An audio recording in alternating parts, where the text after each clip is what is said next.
बेटा last class के अंदर मैंने एक टॉपिक करा था फंड बेस्ड अकाउंटिंग, उस पर बेस्ड मैंने आपको कुछ क्वेश्चन दिए थे, तो आप उस पर बेस्ड प्रॉब्लम पूछ लीजिए पहले।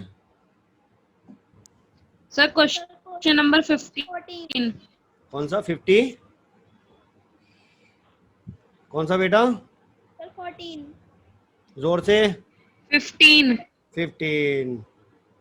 हाँ 15 में कराऊंगा। 15 से पहले किसी क्वेश्चन में प्रॉब्लम है आपको क्या? 14। चलिए 15 क्वेश्चन में करा। No sir. ठीक सर है। क्वेश्चन नंबर 14 नहीं हुआ। 14 भी नहीं हुआ? आवाज कम आ रही है बेटा, जोर से बोलो थोड़ा। Sir question number 14। पहले 14 देखो। 14 में कहता है कि from the following information of a club show the amount of match expense and match fund in the appropriate financial statement of the club for the year ended 31st March 2020। आपको दे रखे हैं match expense paid during the year ended 31 मार्च 2020, खर्चा है minus हो जाएगा। Match fund 31 मार्च 2019 को, तो ये मैच फंड, ये वाला मैच फंड तो दिखाएंगे बैलेंस शीट की लाइबिलिटी साइड में, और इसके अंदर से जो ऊपर वाला खर्चा है ये माइनस हो जाएगा। थर्ड पॉइंट है donation for match fund received during the year, ये डोनेशन मिली है, इनकम हो गई, ये ऐड हो जाएगा। और proceeds from the sale of the match tickets received during the year ended 31 March 2000, ये इनकम हो गई। बेटा फंड के अंदर इनकम ऐड कर देते हैं, खर्चे लेस कर देते हैं। आप बैलेंस शीट की लाइबिलिटी साइड में अंदर की ओर मैच फंड दिखाना 24,000 का, एक्सपेंस लेस कर देना 1,02,000 के, और डोनेशन और प्रोसीड ऐड कर देना, आंसर आ जाएगा। कर लेंगे बेटा? सर हो गया। ठीक है, क्वेश्चन नंबर 15 पर आ जाइए आप। देखो 15 में क्या होता है, पहले मैं आपको थोड़ा सा इसका कॉन्सेप्ट समझाता हूँ।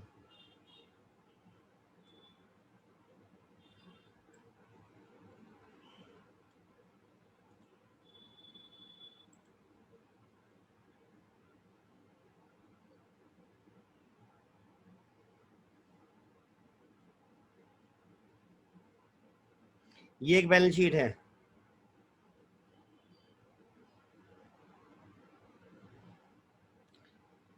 बैलेंस शीट में मान लीजिए प्राइज फंड है,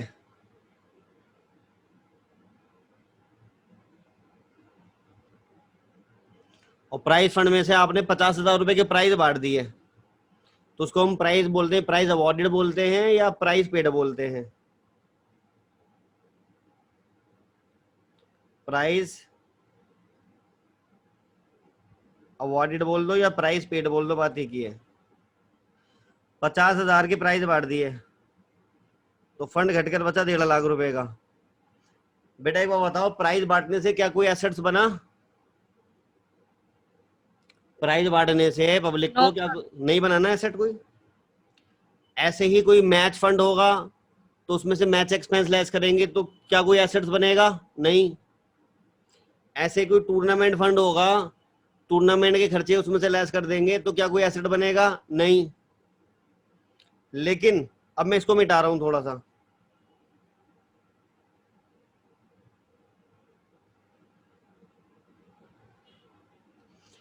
मान लीजिए यहां पर कोई बिल्डिंग फंड है,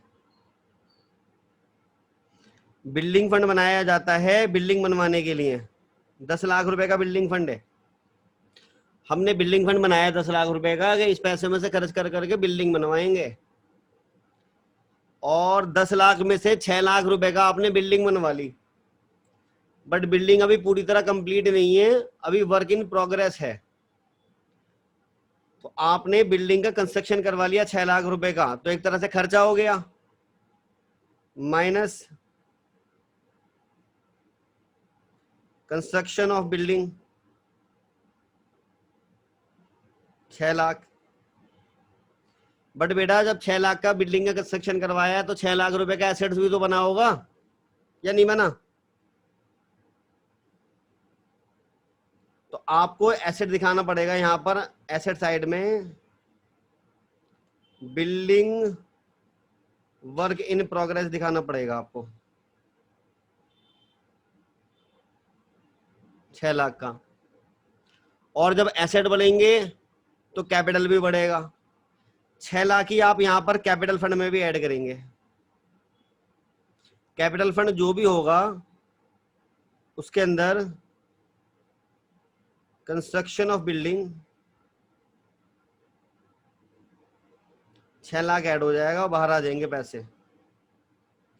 दो चीजें नहीं आई हैं, क्रेडिट के अंदर 6 लाख नया आया है और कैपिटल फंड में 6 लाख नया ऐड कराया हमने। जब भी किसी कैपिटल एक्सपेंडिचर के लिए फंड बनाया जाएगा तो ऐसा ही होगा, क्योंकि दे प्राइज फंड के लिए, प्राइज बांटने के लिए फंड बनाया प्राइज फंड, बट प्राइज बांट के कोई एसेट नहीं बनता। टूर्नामेंट फंड में से टूर्नामेंट करवा के कोई एसेट नहीं बनता। मैच फंड में से मैच करवा के, एक्सपेंस ऑफ मैच करवा कर कोई फंड नहीं, कोई एसेट नहीं बनता। बट बिल्डिंग फंड के केस में ऐसा नहीं होता, बिल्डिंग बनवाने से तो बिल्डिंग बनती है। आपने 11th क्लास में पढ़ा था कि कैपिटल बराबर होता है एसेट्स माइनस लायबिलिटीज। तो एक बात बताओ, अगर हमारे एसेट्स प्लस होंगे तो हमारा कैपिटल भी प्लस होगा नहीं होगा? एसेट बढ़ने से कैपिटल बढ़ेगा नहीं बढ़ेगा? बताओ बताओ। Yes sir. बढ़ेगा ना, क्योंकि ये बिल्डिंग फंड किसी कैपिटल एक्सपेंडिचर के लिए बनाया गया है। तो जितना बिल्डिंग का कंस्ट्रक्शन होगा उतना ही क्रेडिट एसेट साइड में बिल्डिंग भी ऐड हो जाएगा, और एसेट बढ़ा है तो कैपिटल भी बढ़ेगा। यानी जितना बिल्डिंग का कंस्ट्रक्शन होगा उतनी ही एसेट साइड में बिल्डिंग वर्क इन प्रोग्रेस दिखाएंगे, और एसेट बढ़ने से कैपिटल बढ़ता है, इसलिए उतना ही कैपिटल फंड में भी ऐड करेंगे। क्लियर है? ये तो था कॉन्सेप्ट। अब आ जाओ क्वेश्चन नंबर 15 पर।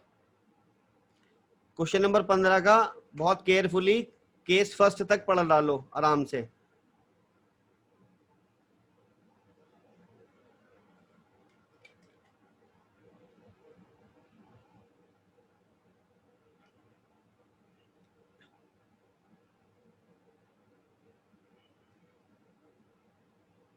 सब पढ़ लिया।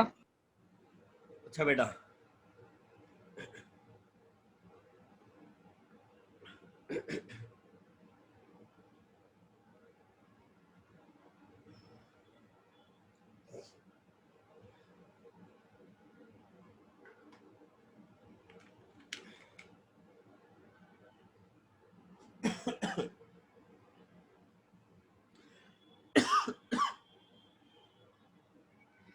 कहता है क्वेश्चन नंबर 15 में, show how the following items dealt with while preparing the final accounts for the year ended 31 March 2020 of a not for profit organization। कह रहा है इन चीजों को आप किस तरह से डील करोगे। केस फर्स्ट में कहता है expenditure on construction of pavilion. बच्चों पवेलियन का मतलब होता है बिल्डिंग, पवेलियन मीन्स बिल्डिंग। तो expenditure on construction of pavilion 6 lakh का कंस्ट्रक्शन करवाया है हमने बिल्डिंग का। The construction work is in progress. जो कंस्ट्रक्शन वर्क है अभी प्रोग्रेस में है। And has not yet completed, अभी कंप्लीट नहीं हुआ है। कैपिटल फंड दे रखा है 31 मार्च को 20 लाख रुपए का। क्या यहां पर पेविलियन फंड बना हुआ है? नहीं, तो फंड वाले तो रूल ही नहीं लगेंगे क्योंकि फंड है ही नहीं। 6 लाख का पेविलियन बनवाया है और कैपिटल फंड दे रखा है 20 लाख का। इसको कैसे दिखाएंगे आप केस फर्स्ट को?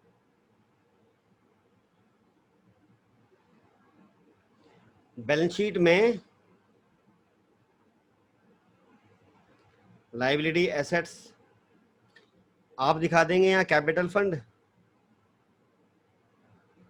20 लाख रुपए का, और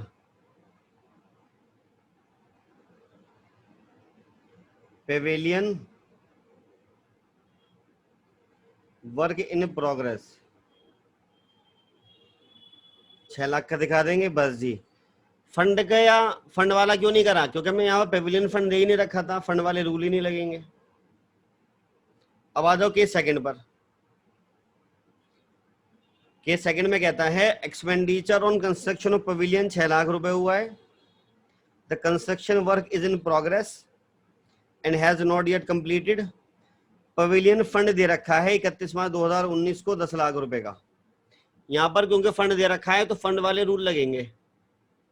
10 लाख रुपए का पवेलियन फंड है and capital fund as on 31 March जो है वो है 20 लाख का। बेटा कैपिटल फंड 20 लाख का है, पवेलियन फंड 10 लाख का है, 6 लाख रुपए का एक्सपेंडिचर कर दिया आपने। केस सेकंड पर आ जाओ।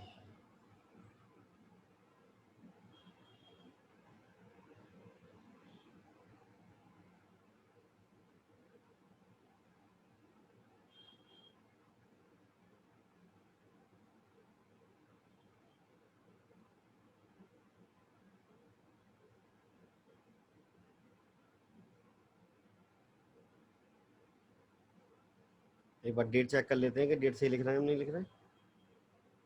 सही है डेट, नहीं डेट सही नहीं है, 31 मार्च 2000, ऊपर जो डेट है वो है 31 मार्च 2020, वो ओपनिंग बैलेंस हुआ है। डेट सही कर लेते हैं, ये है 2020 के एंड में बन रही है बैलेंस शीट।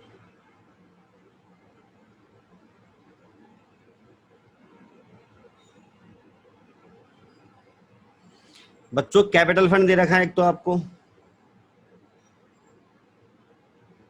20 लाख रुपए का, आपको पवेलियन फंड दे रखा है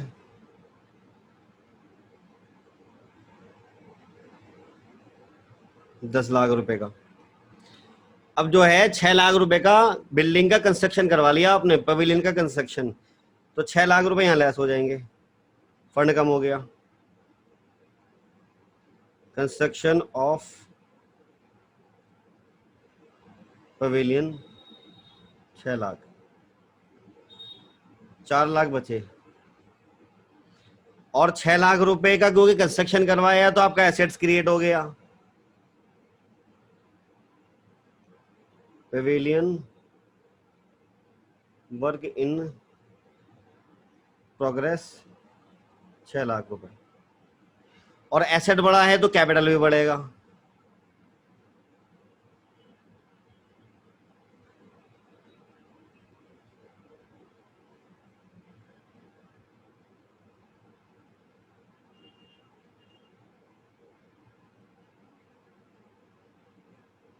बताओ जी, समझ में आया नहीं आया?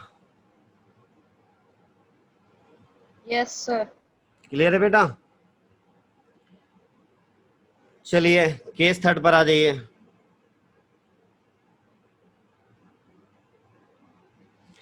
केस थर्ड में कहता है expenditure on construction of pavilion 6 lakh है,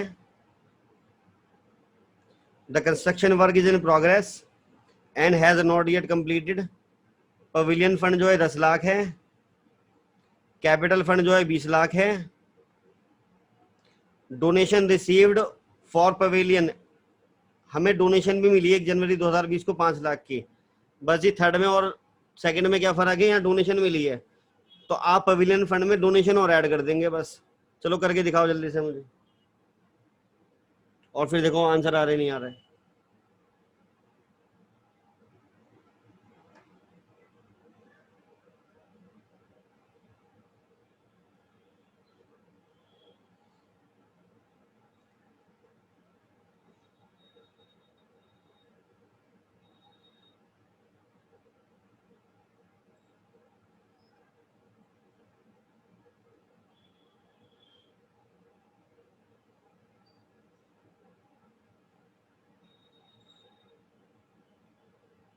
सर आ गया आंसर। आ गया बेटा?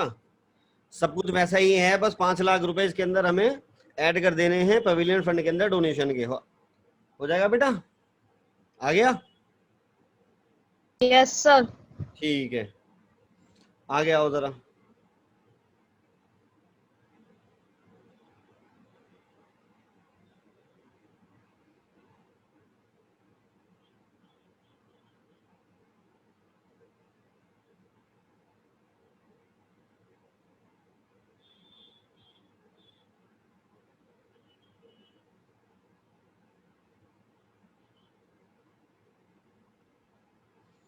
क्वेश्चन नंबर 35 पर आ जाओ।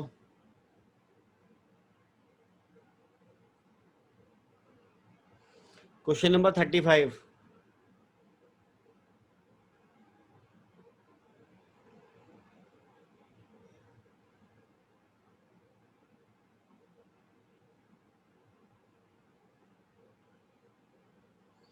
कहता है how will the following items dealt while preparing the balance sheet for the ended 31 March 2020 of confident club. Question number 35 में हमें बैलेंस शीट बनानी है, बैलेंस शीट में सारी चीजें दिखानी है। आओ जी।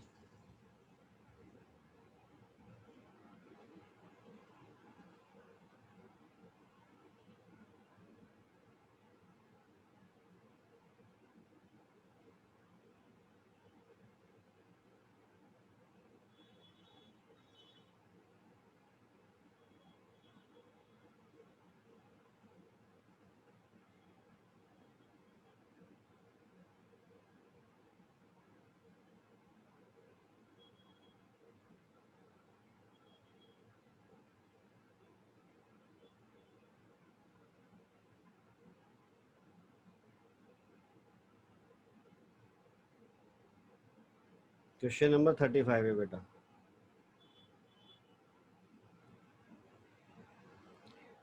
देखो जी, शुरू से देखो। बिल्डिंग फंड दे रखा है 5 लाख रुपए का, तो थोड़ा सा ऊपर से मैंने स्पेस छोड़ दिया और यहाँ लिखा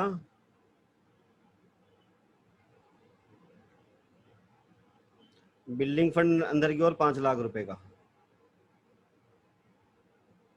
donation received for building 12.5 lakh. Add donation received for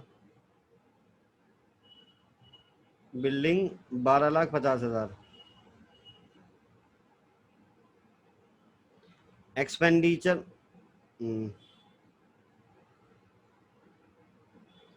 expenditure on building construction, bracket में लिखा हुआ है WIP यानी वर्क इन प्रोग्रेस।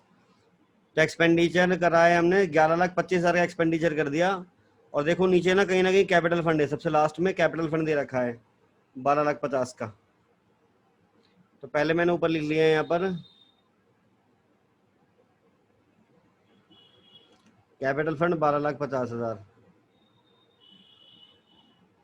अच्छा जी, कंस्ट्रक्शन कितना हुआ है? एक्सपेंडिचर ऑन बिल्डिंग कंस्ट्रक्शन है 11,25, तो एक तो यहाँ लेस कर देंगे, माइनस एक्सपेंडिचर ऑन कंस्ट्रक्शन 11,25,000, ये माइनस होगा एक तो, और 11,25 का एसेट्स बन जाएगा। तो यहाँ पर लिखेंगे आप building work in progress, WIP जो होता है वर्क इन प्रोग्रेस होता है। 11,25,000 रुपए का एसेट बन गया आपका। और जो एसेट बढ़ा है तो कैपिटल भी बढ़ेगा, कैपिटल के अंदर भी हम इतना ऐड कर देंगे, expenditure on building construct 11,25,000। Clear है? हाँ जी, ये हो गया, ये हो गया, ये हो गया। अब आ जाओ, मैच फंड दे रखा है 1 अप्रैल को 7,500 का, तो इसको अलग से नीचे दिखा देंगे। इसको मिटा देता हूँ थोड़ा सा मैं नीचे वाले को।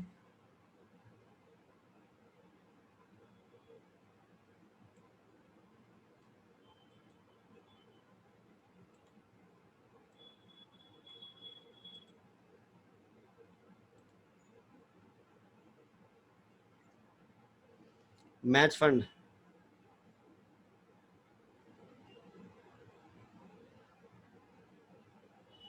7,500।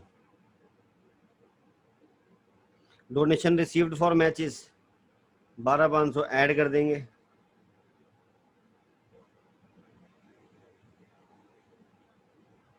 डोनेशन रिसीव्ड फॉर, या डोनेशन रिसीव्ड कर दो 12,500। अंडरस्टूड है कि मैच के लिए ही मिला हुआ, इसमें अगर ऐड कर रहे हैं तो। और मैच एक्सपेंस 21,000 माइनस कर देंगे,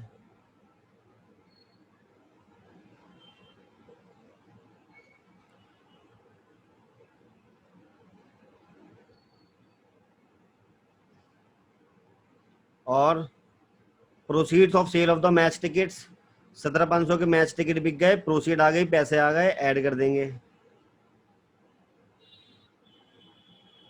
proceeds of sale of tickets, ticket बिक गए जी 17,500 के।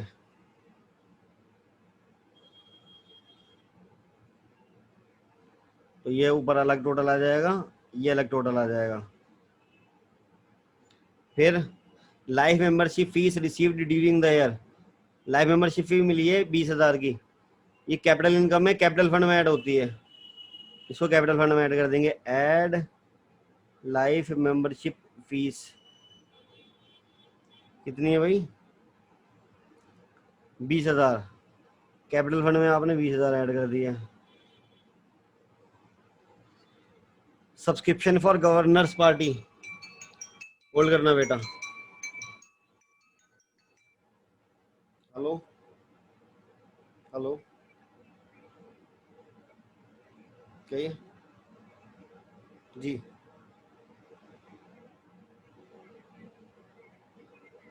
जी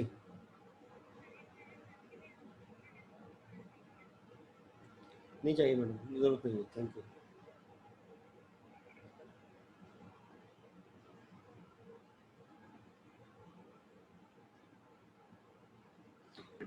सब्सक्रिप्शन फॉर गवर्नर्स पार्टी मिला है 30,000 और आउटस्टैंडिंग सब्सक्रिप्शन गवर्नर पार्टी का है 5,000। तो जो गवर्नर पार्टी का सब्सक्रिप्शन हमें लेना था, कुछ 5,000 आउटस्टैंडिंग हुई है, तो एक्रूड हो जाएगा एक तरह से। यहाँ लिखा हमने सब्सक्रिप्शन फॉर गवर्नर्स पार्टी, अंदर की ओर 30,000, जो आउटस्टैंडिंग है ना वो एक तरह का एक्रूड है। आउटस्टैंडिंग सब्सक्रिप्शन 5,000 और 5,000 एक्रूड है, हमें रिसीव करना है, एसेट साइड भी आएगा, एसेट साइड भी दिखा देंगे आउटस्टैंडिंग सब्सक्रिप्शन, ये एसेट्स भी है, सब्सक्रिप्शन फॉर गवर्नर्स पार्टी।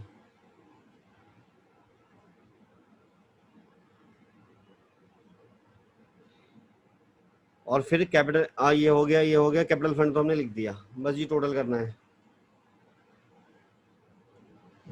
सबसे पहले कैपिटल फंड है 12,50,000, ऐड कर देंगे expenditure on building construction 11,25, add कर देंगे लाइव मेंबरशिप फी 20,000, तो 23,95,000।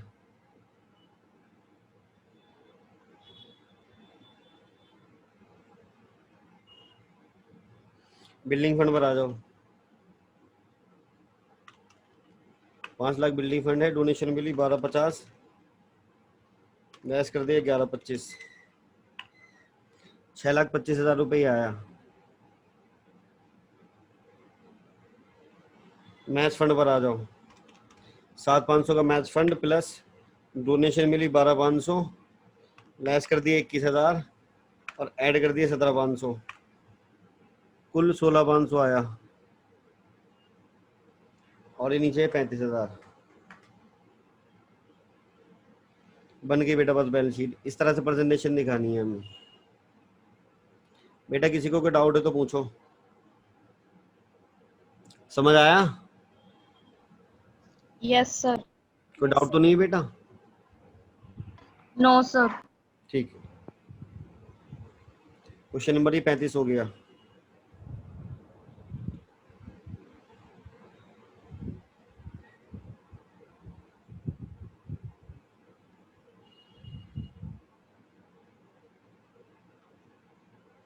क्वेश्चन नंबर 43 देखो,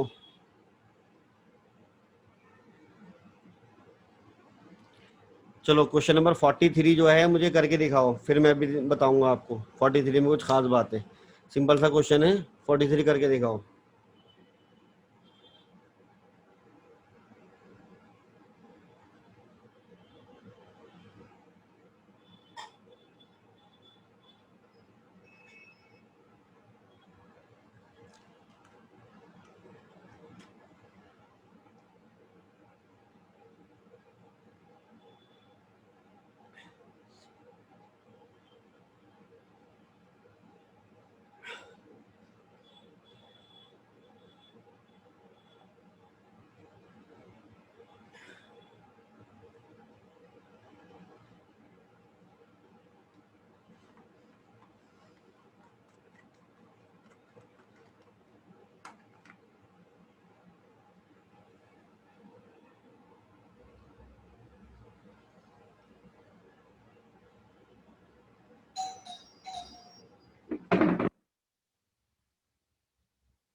हाँ जी, हो रहा है क्वेश्चन?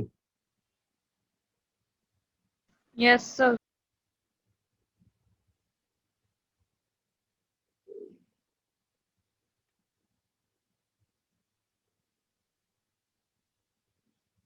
करो और आंसर मैच करके दिखाओ जल्दी से।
सर आ गया आंसर।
आया बेटा किसी का answer? Sir interest on sports fund investment इधर आ जाएगा ना, एसेट साइड। नहीं बेटा, मैंने क्या बताया था आपको जब प्राइस फंड के बारे में बताया था कि अगर इन्वेस्टमेंट फंड के पैसे का करा गया है तो उस इन्वेस्टमेंट पर मिलने वाला ब्याज भी फंड की ही इनकम है, फंड में ऐड होगा। सर स्पोर्ट्स फंड का तो आ गया। अच्छा, सुनो जरा समझाता हूँ। देखो, सबसे पहले स्पोर्ट्स फंड ये लिख देंगे लाइबिलिटी साइड। ठीक है, sports fund investment assets, interest on sports fund investment ये इसमें ऐड हो जाएगा। ठीक है, इंटरेस्ट जो है स्पोर्ट्स फंड इन्वेस्टमेंट, अब क्योंकि स्पोर्ट्स फंड इन्वेस्टमेंट में पैसा किसका लगा हुआ है? स्पोर्ट्स फंड का लगा हुआ है, तो स्पोर्ट्स फंड इन्वेस्टमेंट पर मिलने वाला जो ब्याज है वो स्पोर्ट्स फंड की इनकम है, फंड में ऐड होगा। डोनेशन फॉर स्पोर्ट्स फंड ये भी ऐड हो जाएगा स्पोर्ट्स फंड में।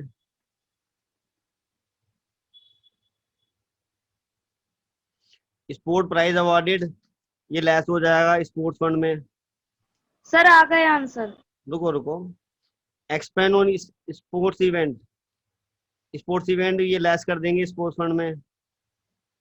जो जनरल फंड है ये जाएगा लाइबिलिटी साइड,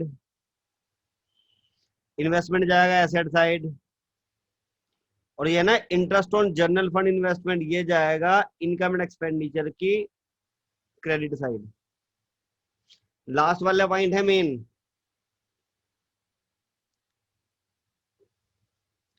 लास्ट वाला पॉइंट मेन क्यों है बेटा? देखो, कोई जनरल फंड है ना, जनरल फंड कोई फंड नहीं होता।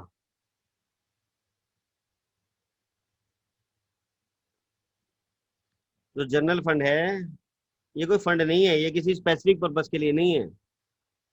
इन्वेस्टमेंट जो करा गया है, मान लो, चलो एज्यूम कर लेते हैं कि जनरल फंड के पैसे को इन्वेस्ट करा गया है, तो क्योंकि जनरल फंड है, तो इस पर होने वाली इनकम जो है वो जनरल इनकम है, आम इनकम है, जो कि इनकम एंड एक्सपेंडिचर में आती है। ये कोई स्पेसिफिक फंड होता तो इसकी इनकम लाइबिलिटी साइड में फंड में ऐड होती। क्योंकि ये जनरल फंड है तो इससे आने वाली इनकम जनरल इनकम है। तो जो लास्ट की लिखा हुआ है ना, interest on general fund investment, ये हमारी इनकम है, बट ये जनरल इनकम है, स्पेसिफिक इनकम नहीं है। इनकम एंड एक्सपेंडिचर की क्रेडिट साइड जाएगा ये। क्लियर है बेटा? समझ में आया? Yes sir. ठीक है, अब सुनो, 43 हमारा ये हो जाएगा। Yes sir. और हमने डिस्कस कर लिए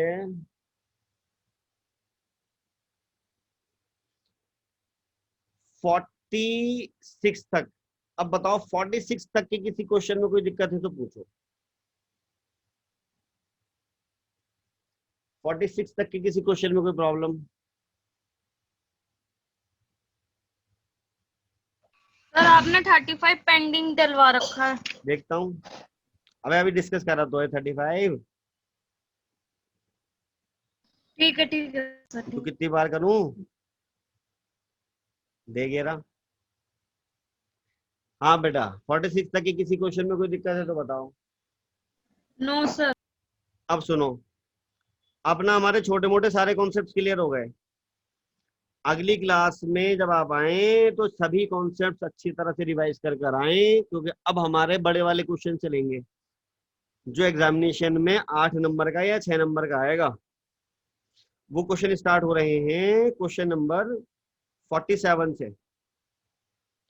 बट 47वां क्वेश्चन तब समझ में आएगा जब आपको 46 तक के अच्छे से आते होंगे। तो आप क्या करना, एक बार सारे क्वेश्चन रिवाइज कर लेना, और बेटा इलस्ट्रेशन करनी है अब आपको।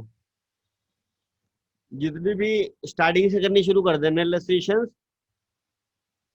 और देख लेना कहाँ तक जा रही है, जितनी हो सके उतनी कर लेना। ठीक है, अगली क्लास में मैं आपके बड़े वाले क्वेश्चन स्टार्ट करूंगा। ये वाली क्लास में यहीं पर समाप्त कर रहा हूँ। ठीक है बेटा? ठीक है सर।